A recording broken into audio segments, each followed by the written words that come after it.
Good morning everybody, welcome back to my garden here in Herefordshire, UK. It's Sunday the 19th of January 2025, and in this video today I'm going to be showing you some of my roses in the spring before their spring tidy prune, and then I'm going to take you through pruning techniques that I use. I'm also going to feed these roses today and tie them into the support structures that you can see behind me. I hope you enjoy the video. Thanks again for watching. So these are the roses that I'm going to be tidying up today. This one is Charles Darwin.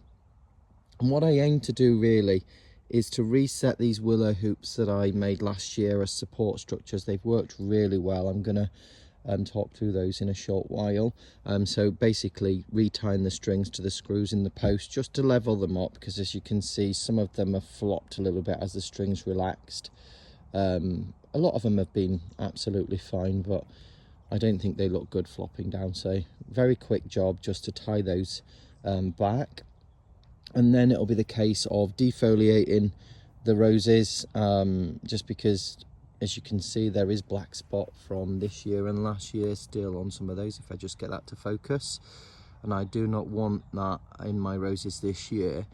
You know, you can take preventative measures to try and reduce your chance of black spot reoccurring in the spring and summer of this year, and one of the ways you can do that is just defoliating the winter foliage that might still remain. We've had quite a mild winter here in Herefordshire, UK, so I mean some of these roses they've still got bloom buds on them, which is insane. But this is Charles Darwin. As I said, I'm going to hopefully have a look through these canes. First of all, remove anything dead, remove anything diseased, remove anything damaged, the 3Ds, and then I'll look for any crossing canes, so the fourth thing. And what I'll aim to do is decide which cane I want to keep and which cane I want to get rid of. You don't want them crossing, because what happens is when it's windy they just rub past one another, and that causes a small wound on one or both of the stems, and that's an entry point for disease. So seems a bit crazy to cut canes that might be pretty healthy at this moment in time, but that's part of building your framework for future years that your rose is gonna grow from. So now is a good time to start. These rose has been in the ground since I think about May 2023, so this will be its third summer this year. And as you can see, you know, Charles Darwin has put on quite a lot of growth last year. We've got some amazing canes. If you look at this cane, I mean, that's easily pencil thickness. You can see there, it's a nice chunky cane, which is great. There's another one at the back there. There's a large one here at the front. We have another one. There's a lot of crisscrossing going on there in the middle, and what we're aiming to create is an open sort of vase shape. So cut everything out of the middle ideally, and leave the canes going in an outward direction. And this is where these willow hoops come in really handy, because they're allowing me to train my rose in that exact shape and just very easily either tie it from the inside, or as in this case, if the rose is coming out, tie on the outside. And I found last year that meant my roses weren't flopping everywhere. They had this lovely support network. Eventually these willow rings will perish, I should imagine maybe in 3 or 4 years, but by then I'll have lovely thick canes at the bottom, which will be my framework, and I shouldn't really find a need for these willow hoops. I can always make more, they're not too difficult to do. So yeah, we're going to work through this rose and show you what it looks like afterwards. I'll try and take you through step by step. If you're interested, this is my rose room. I do have previous videos on YouTube of this last year, which is when it was finished. I've got roses everywhere. You see the willow hoops is a different rose, and I aim to do more videos on those this year, but I've finally managed to put all the top posts in on the pergolas, which you can see there. I'm just looking forward to getting these pruned. I've been putting it off now for a couple of weeks. I've just had other garden jobs to do. And one of the things that I really wanted to do in this room before I went any further was tidy the beds up. So these have actually been tidied. There were a lot of old rose leaves on the floor, which you must remove because they harbour the fungal spores for the black spot disease. And when it sort of rains and water hits them, that activates the spores, they germinate, and then they sort of get transported by wind and they can work their way back into your rose shrubs. I don't think you can ever fully eliminate black spot, but if you take the measures now at this time of the year to remove anything, and with regards to those leaves that have fallen or any leaves that you take off of the plant, including stems that you cut back, either get rid of it in your general waste or burn it, because that's the only real way to get rid of the black spores, black spot spores should I say. You don't want to be putting it on your compost pile, because as soon as you use that compost anywhere else in the garden, those spores will be in it. So just think about ways in which you can limit the disease. But as I said, these beds have been cleaned out, which is why they look nice and brown, the soil. I've not put any mulch on there. That's something I'm going to do later today and throughout the coming week, provided it stays dry. Look at the canes there on Emily Bronte. She's absolutely loaded. I'm so excited to see how she performs this year. She did amazing last year. But some of my roses, considering that this is their third summer, some of them, like Emily Bronte, has just filled out so much. She took off almost instantly, as did Mill on the Floss, which you can see there. Gabrielle Oak down here, there is a lot of canes, to be fair. Desdemona is lagging back a little bit, but look at this. This is Gentle Hermione. Sorry, I'm going off on a bit of a tangent. I tend to do that in the videos, but Gentle Hermione's got absolutely loads of canes. But look at this crazy cane which grew out last year. Growing all the way up there. I mean, I'm nearly 6 foot and that's towering over me, so it's got to be coming on to at least 7 foot cane. I looked at this earlier, and that cane, if you trace it back down there, it's actually growing out of that side. So I think I'm going to be able to get away with putting that cane against this post at the back, tying it in and arching it over. So not only will I get a bush down here, but I'm hoping to get some flowers over that arch this year. This is a gorgeous rose fragrance. Wow. Anyway, where were I? So yeah, I've gone through this quarter of the rose room. There's 4 quarters in this rose room, and each one's got a different rose planted on each post. So I've gone through this quarter, I've tidied up that quarter. I went through that quarter there halfway yesterday, so I did the inside of it. I've still got the outside to do, and then of course I've got the other border. And you can see, if I show you, if you look at the sort of brown earth, it looks really nice and tidy. And then you compare it to the one that I haven't touched, you can see it's, I mean, look at the state of that ring. That needs tidying up. It's a very quick fix, but you can see there's weeds in there, there's rose leaves, other leaves. Yeah, I just need to work through it. I did an initial autumn tidy in these beds and just took down a lot of the stuff that needed to come out. I think it was autumn. It was probably around about, I think maybe late November, early December. But that's just so I could actually get in and tidy the base of the beds up. Otherwise I'd be doing double the work right now, which is a lot of work. And of course we've got the rose cage which went in last year. There's a video of me popping that up. I think it's either on Instagram or YouTube or both, and that's the Herefordshire Gardener channel. I planted that with some amazing roses and bulbs and alliums, Dutch iris, etc. I think I went for Strawberry Hill on here, so that's hopefully going to go up and over. I've got another Strawberry Hill on that post, and then I really wanted Wallerton Old Hull here, so I've got a Wallerton Old Hull that's going to go up this side and one on the other side that's going to go up there, so hopefully they will cascade and cover all of that. And then I've got some of my own roses that I grew from cuttings. I think this is Heritage. You can't really see because they put on growth last year and they all flowered. So this is their second year from cutting. So they were stuck in the cutting medium, I think June 23. and I got such a good success rate. So I managed to get, and you can see very clearly, we got buds on those, and they've got buds coming out, so I know they're okay. But I've put one in here, one in there, so sort of 2 in between each of the climbers. So there's 6 heritage around this, and my hope is that they eventually grow into large bushes, shrubs around this structure, and they smell and look amazing, and they're really pollinator friendly. So yeah, video's coming on to 9 minutes, so I better get on. So we'll come back to Charles Darwin, and I'm just gonna have a little look, and then we'll come back. Before I start, I'm just gonna remind you regarding your pruners. When you're pruning roses, a nice, clean, sharp pair of pruners is the key, really. You want nice, clean cuts that don't introduce areas for pathogens, so your viruses, your bacteria and your fungi, to get into the rose. This is a new pair that I treated myself to at the garden centre yesterday.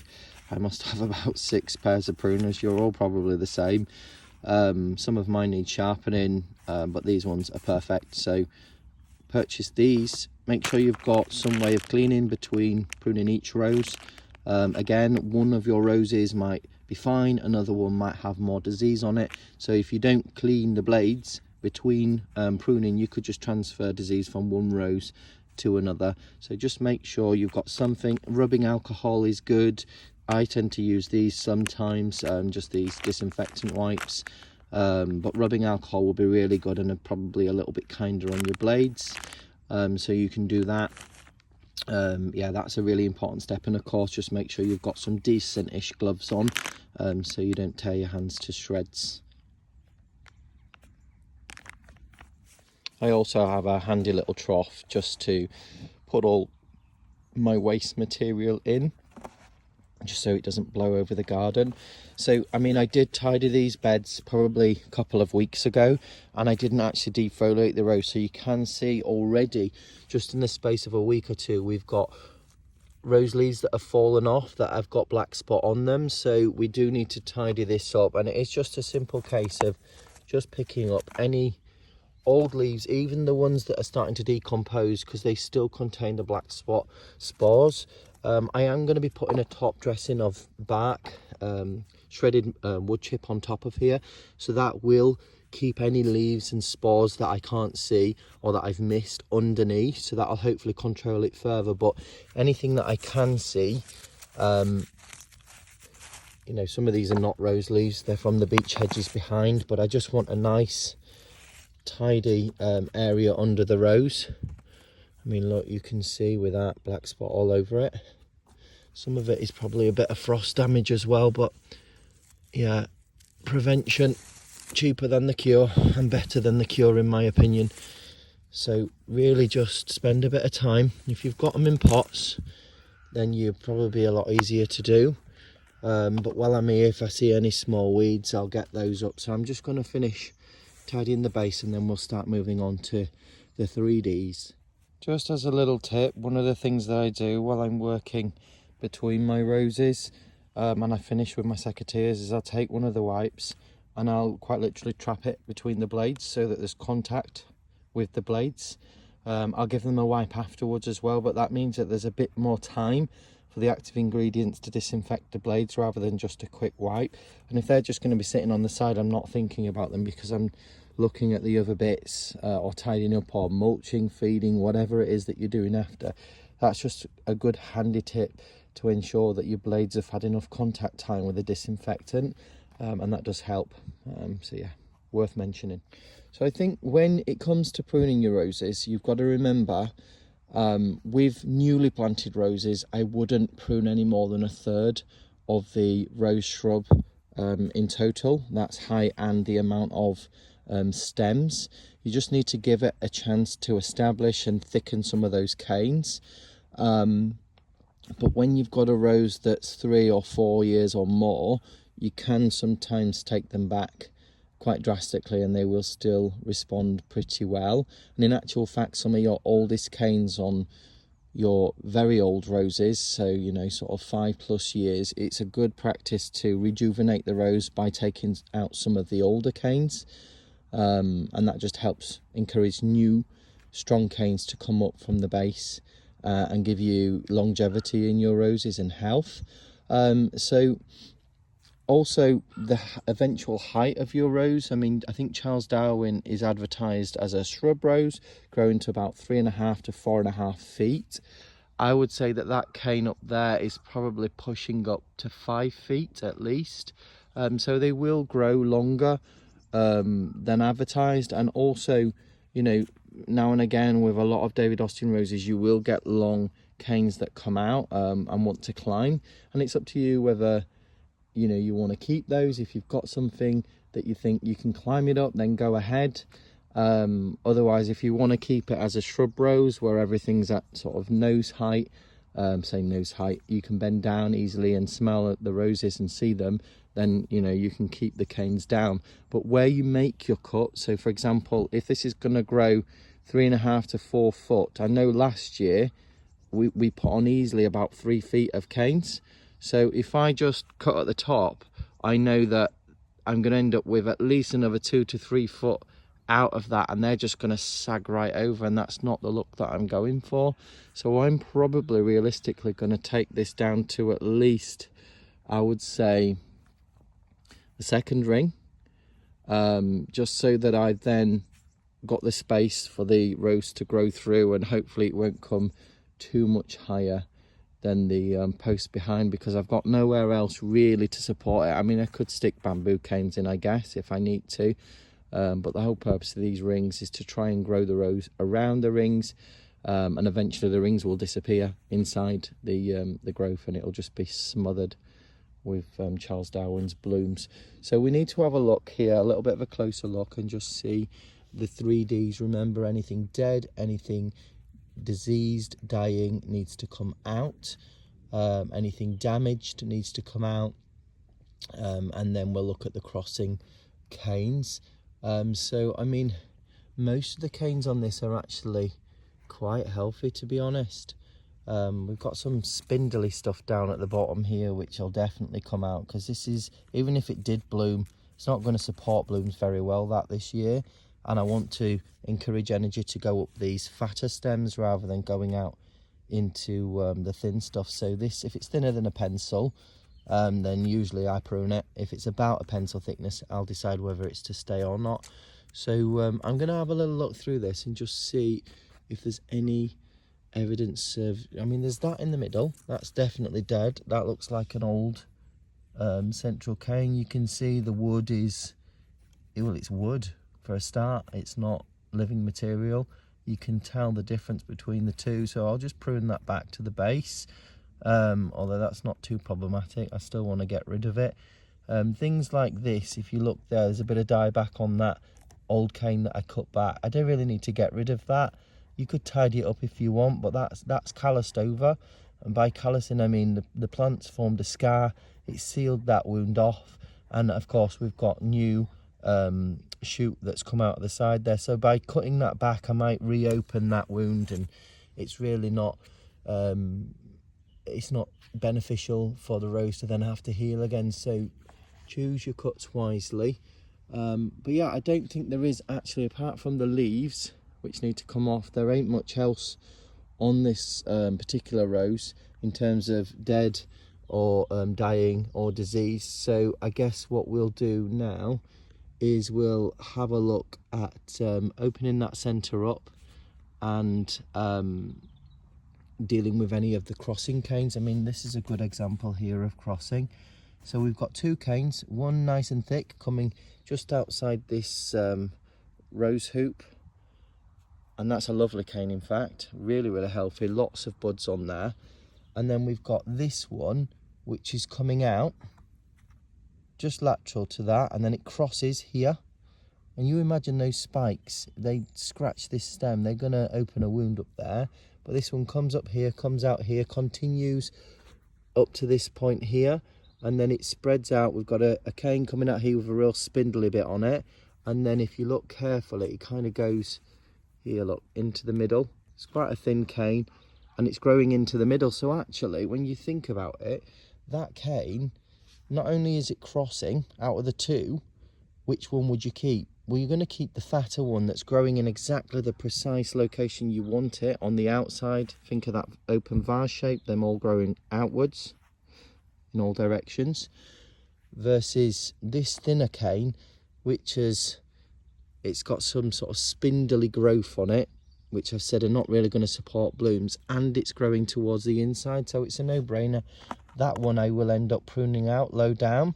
I could technically, if I want, just seeing if this camera can pick that up, there is a bud eye, which is where a new cane is going to grow. It's not really showing it very well. Just pinch one of these leaves and just pop it behind, see if we can get a focus. Oh, there you go. So you've got a bud eye there. If I cut just above that and angle my cut away from that bud eye, so slope it down backwards in that direction of the leaf, so made a cut in that sort of line, that will promote this bud to grow in spring. And if you look carefully, that bud down there is going to grow in this direction. It's going to come out here. That might be advantageous because we could fill in a gap here, but if you look here, you can see there is already another cane here, and that could then start to rub on this one. So I might end up taking it down, or I'll decide actually, is this cane going to stay? There's lots of decisions to make. There's no right or wrong answer. It is really what you think, that, you know, the shape of the shrub that you want and where it's going to go. This one here on this stem is starting to rub against this one, or it's got the potential to. So you've just got to work out really a framework that means that your canes are not rubbing against each other, they're all healthy, and if you are making a cut, try and make a cut to an outward facing bud, and that'll encourage the growth to continue outwards rather than cutting to an inward facing bud and then the growth going towards the middle and congesting the center. So you can see there, I decided to take that cane down further than that bud, and that's just chopped that out of the way. Just got rid of this spindly growth there and just chopped that off close to the base, not right next to the stem. You want to leave a little area for the plant to heal, otherwise you're going to introduce disease into the main cane. So you can see here I've tidied this section up down here, removed that cane there just to open things up. I've made a start on cutting some of these longer canes which were going up, and if you look here, this bud eye is facing in this direction. It's not quite into the middle, but it's going to grow laterally, and then I can sort of fill this side of the rose up with blooms. And what I'm going to do is I'm going to go through the rest of this rose now and show you what it looks like after I've pruned. So here we are, I've pruned Charles Darwin. Just get that to focus in. I've not tied the canes in yet, but I've got rid of anything that is congesting the middle. Can you see how much clearer that is in the middle now? There are still some canes that are crossing in the midline, but these ones are going to be tied and sort of brought outwards, but I've cut two outward facing buds on these, so they're going to promote the growth of the shrub in that direction. I've left some of the slightly thinner ones just because of the overall shape that I'm going for, but generally speaking it's a lot less congested is the shrub. Kept the healthy canes. I've staggered some of these cuts as well. This is something I tend to do with my roses. So you can see that one's a bit, there's some really low ones, some a bit higher, some a bit higher, and some a little bit higher still. And what that'll mean is it'll just give me fillage all the way up the rose with blooms as these canes come out from different angles. So what I need to do next, sorry, this focus on this is not very good. Look at all that I've cut off. There's probably more in that bucket than there is, or thereabouts the same amount, but got rid of all the leaves. I didn't have to pull the leaves off because where I've made my cuts there were actually no leaves below that, so that saved me a job. So yeah, what I'll do next is I'll just reset these hoops by retightening the strings. You can probably see it a little bit better on this side. They're not too bad, to be honest. I could get away with leaving that, but I just a bit of a perfectionist, like most of us, and I just want to have it looking all right and get it set. And then what I'll do, you see, is I'll tie these canes in, and this is again where the advantage of these rings come in handy. So this cane, for example, is coming up from the middle and it's coming out in this direction. So what I'll do is I'll just very gently tie that in there just to keep it in that position. There is an outward facing bud just behind here. You probably can't see it because of the focus again, but it is in there. Let's see if we can get this camera to focus. There you go. So that'll grow in that direction. I could technically chop this back a little bit further, but what I wanted to do is I wanted to leave myself somewhere to tie it in as well. So that's another factor in my decision making. If I'd cut this lower down, I could technically tie it in the bottom, but it would mean pulling this across even further, and I don't want to stress that joint down there. So leaving mine a little bit longer has enabled me to do that. As long as it doesn't, I mean, it can go higher than this top ring, and it can technically go higher than this post, just as long as it's not coming out too far. So I'll reset those rings, and then we'll come back once I've tied everything in and just have a final look before we start the feed. And this is the finished prune and tying in. I've put new strings on the hoops. You can now see, as compared say to some of those, these hoops are reset, very easy to do. I've just tied the string on the front, pulled it up round the screws that are in there and just tied them off at the back, and it's just very easy then to get the level. And as you can see, they just got a bracket that's got a screw in there and just holds it against the post, and that allows you to twist the ring left or right. And then obviously the strings really are about getting the horizontal level as best as you can.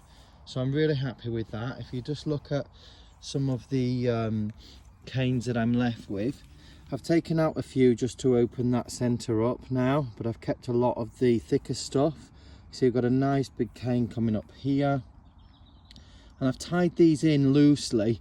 So it's always good when you're tying canes in to make sure that you are leaving room in your knots for the stems to expand as they get thick. You don't want it so tight that it strangles the stem, so always make sure you've got, you know, room in there. You can still get good tension on your string tying in.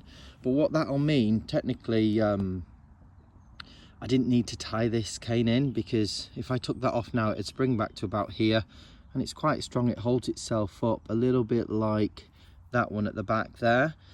But by tying in now, when these start to grow new stems on and I tie those into the rings, it just supports the weight of any blooms that might be at the top of these. So it's giving it strength all the way up and down the cane, and allowing these canes to just get a bit thicker. There is a little bit of movement in there. So that's that cane. You can see this one I've got coming out in this direction. If you just look very carefully, you can see the vase structure. We've got one that comes out underneath there and goes up towards the back. We've got this one coming up towards here, this one coming out the front. Sorry, I nearly fell over then. We've got this one coming up here. That one there did actually want to grow out into the middle. It was kind of going straight up the center, and I weren't too sure whether to prune that one or not. So what I've tried to do, there is a cane underneath that is going in the outward direction. Just here you can see in my hand, but this is a slightly thicker and healthier cane. So what I've tried to do is encourage it to come in that direction.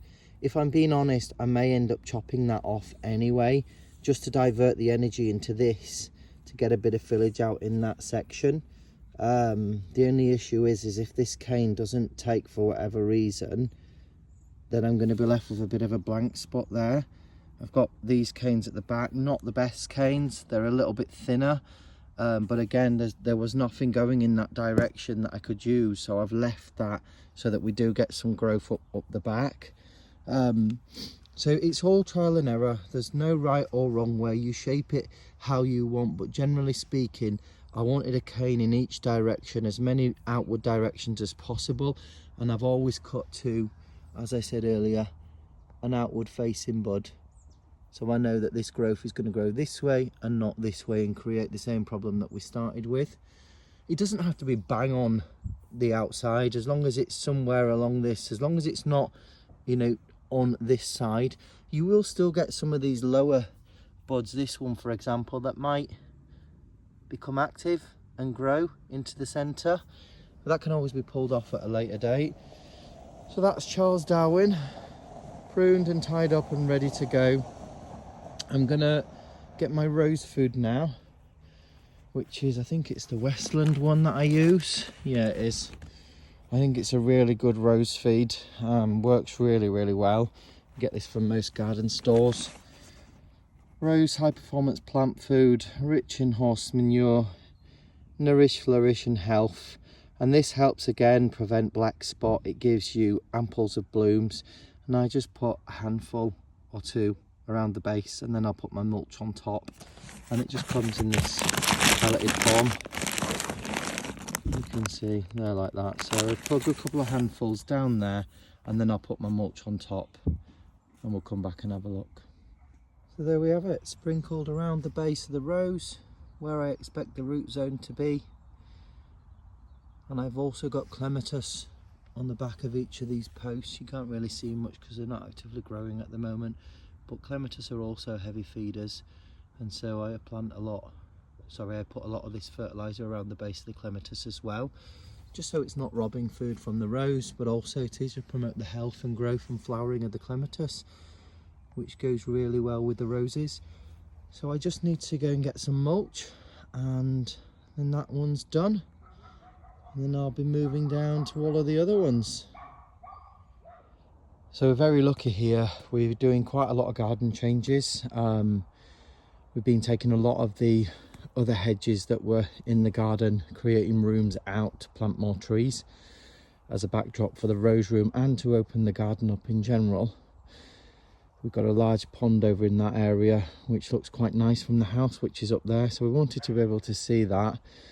So, sorry, I'm just a bit out of breath. I've carried this wheelbarrow full of mulch from the bottom area of the garden, which is over in that direction. And so we've got all this bark chippings from a lot of the trees that were taken down from in and around that area. We're getting alpacas, so we're converting part of the garden into paddocks as well.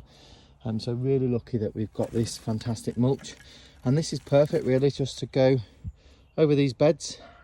I'm going to focus more on putting them around the roses this weekend, just because I need to get on and start pruning all of these before they start budding out.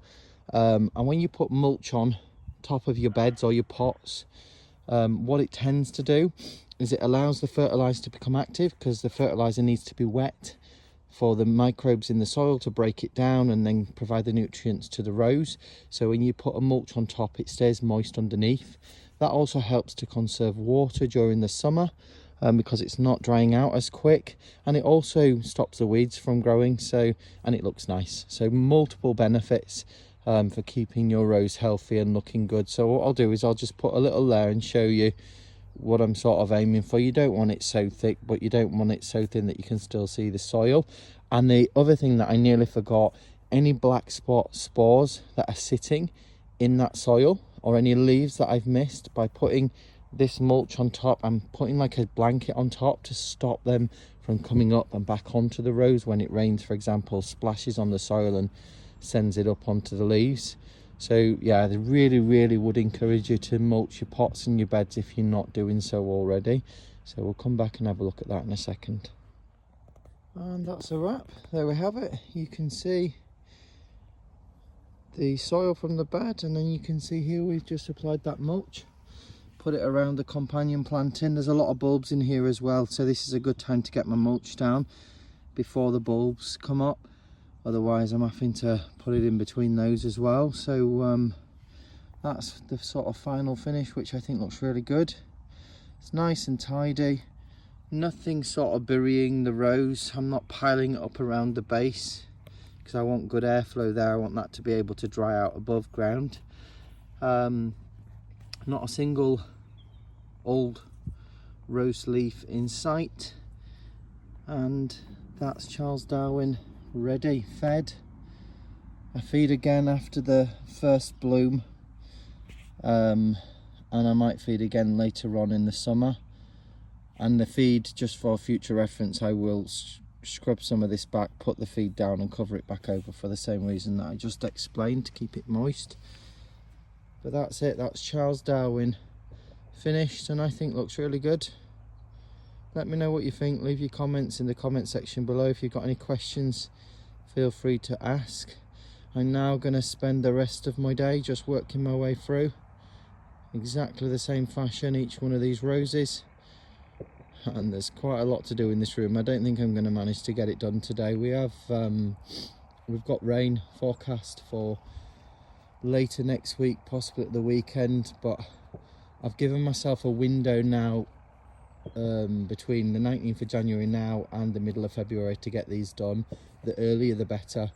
I don't want them breaking bud and wasting energy. Basically, if you prune your roses, this is Tranquility here, an amazing white rose from David Austin.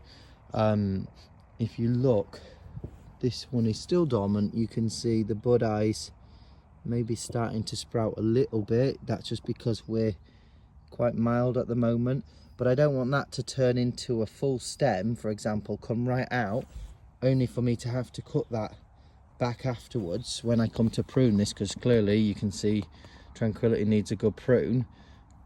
Because, you know, by doing that, what's going to happen is all the energy that the rose puts into growing these is going to be lost when we be chopping it off. I want all the energy to go into the bits that I want to keep, so that's why it's important to get on early and get this done, and you're not wasting anything. The rose is asleep at the moment, it's not transporting much up to the growing parts from the roots. So if you come in early and you get it cut back to where you want it, when it does wake up and it's sending all that energy up, it's going to all the right places. I found in previous years when I've pruned a little bit late on, in some cases I think I pruned as late as April one year, and it really did affect the overall health of the rose and the blooming power of the rose. It recovered in its second bloom, but I think if you want a good first flush, do it like this. So yeah, as I said, I've got to work through all of these. I don't need to do the rose cage because that's new and that were only added last autumn, but I've got all these other roses to go on. My summer song here, I know a lot of people have said it doesn't grow very well, but it's growing so good for me. It looks a mess at the minute. Look at the state of the ring. I think the string snapped on that side, so that's why it's lopsided. We did have quite high winds, but to be fair, the rings have stood up really well to the weather, I've got to be honest. But yeah, look at the canes on my summer song. I've got some hips on there as well, which I left for the winter just to see what would happen. Got, as I said earlier, we've got a bud there, which I think is, obviously it's not going to open, I don't think, but I think I had to cut some of these canes last autumn just because they were hanging over and I was worried that they were going to cause root rot. But to be fair, we've got some pretty strong canes on this one. When it went in, it was literally like a twig. So I'm excited. This is an amazing rose. Fragrance blows my head off, and colour is to die for. It's absolutely gorgeous. So yeah, once I get all this looking like the rose that we've just seen, you see the difference between Charles Darwin that we've just fed and tidied up and pruned, and this. And this is what most of your roses in the ground or in pots will look like at this stage, and it can be a little bit daunting. Where to start? What do I do? You don't want to muck it up and do it wrong, and how do I tidy the beds and give it the best chance? Well, if you follow all the steps that we took with Charles Darwin, then of course you'll give your roses the best chance and hopefully get off to a flying start.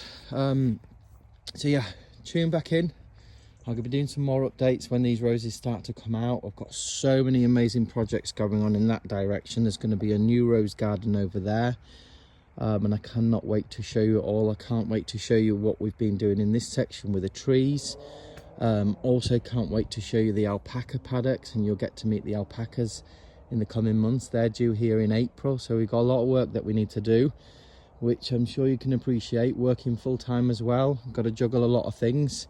It's one of the reasons why I haven't got these roses done yet. It's just work, obviously, is my priority, and my gardening is sort of my second priority, but I get round to it. But yeah, stay tuned. Lots of exciting updates this year, and of course I want to show you this rose room when it's in its third season, and go through each rose and just show you my experience of growing them. Thanks again for watching. Remember to give the video a like and subscribe to the channel so you don't miss any more of my exciting videos. I really hope you found this useful today. If you've got any comments for improvements, anything that I didn't cover, or you've got questions on, or if you've got tips of your own that you want to share with me and everybody else, pop them in the comments section, and I look forward to catching up with you all soon. Take care. Bye.